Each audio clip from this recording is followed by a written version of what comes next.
and CEO of Vendium Global. Today I would like to discuss talent management intelligence and how you can collect, interpret, and implement strategic change on your most competitive advantage, your people.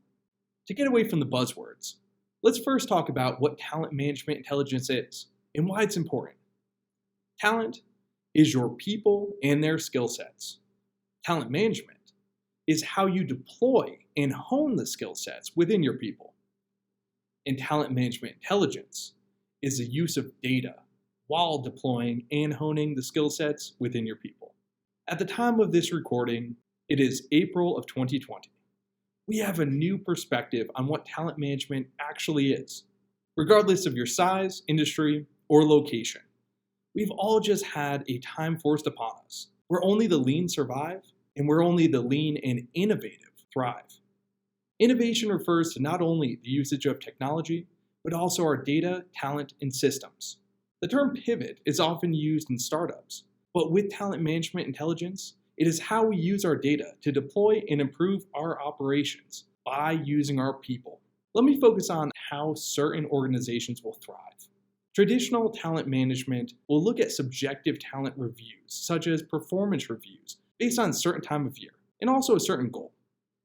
Most often, this is mid-year, and also at the end of the year, when talent leaders are looking at the role and likely missing much of what has been accomplished. To thrive, our talent management data should collect employee performance, feedback, and also quantify skill set metrics important to not only the role, but also adaptability. Today, we're seeing top performers furloughed because the function that they're proficient in isn't needed. Going back to the startup model, startups are forced to run lean due to resource constraints, and as such, cultivate a workforce where job scripts aren't as meaningful as in large organizations. The long-term success of the organization, startup or otherwise, relies on cross-functional teams that don't stay within their job script. Think about what that means. In large organizations, we fill roles because we know the building blocks of what we feel will make us last. Startups focus on the roles that will make them survive and thrive in disadvantageous environments. The entire organizational culture demands innovation. It demands adaptability. And the term, "it is not my job," doesn't exist. So if we are a Fortune 500 or even a Fortune 1000 company, how do we use this? Well, the first step is to identify your talent management goals for the role. We do this because the goals define the metrics that we're looking for. If there's an employee with a specialized skill set, such as a software developer, that will look a bit different from a generalist role, such as an HR generalist. In either scenario, we need a goal that is based on the performance of their role, the next role, and also additional attributes that would make them more cross-functional, more adaptable. When designing our bots, I'll often ask our clients that if they could design the perfect employee in a lab, what would they know? How would they act? What would they do?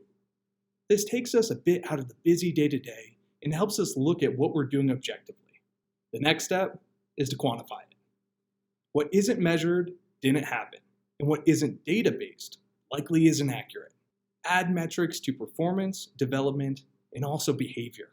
Behavior may seem subjective, but by pairing it with your talent strategy and goals, it can be objective. Third is to collect employee feedback. Proper talent management is a complex task, and if the focus is entirely on the benefit of the company and not the employee experience, you'll be preparing your workforce to leave you for the competition.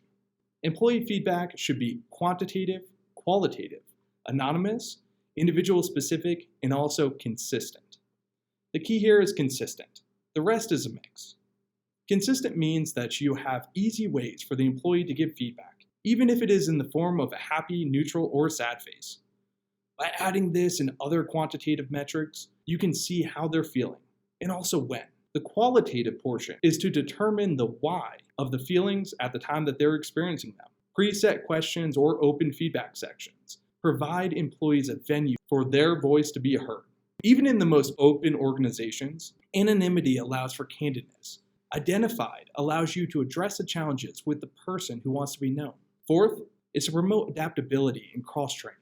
Behavioral and cultural adaptability assessments and training will create the foundational structure to this. Being able to quantify and better yet improve upon an individual's ability to adapt will promote their success in diverse and inclusive teams, a global working environment, times of stress, and help them develop more comfortably within your organization. Cross-training supports adaptability within the organization. This can be done simply by learning all of the roles on the team, creating a better appreciation for the jobs of their teammates, which creates better social cohesion. Allowing for rotational assignments where they can go and work from other locations to perform similar roles elsewhere can bolster your long-term talent and give them an incentive to remain with the company. Finally, we have development. Separate from adaptability and cross-training, this will be primarily internal and external education. Computer-based learnings are an easy solution for this, and tuition reimbursements is another. Tuition reimbursement, while great, should be used specifically and also sparingly. Most education should be internal, accessible, and also available.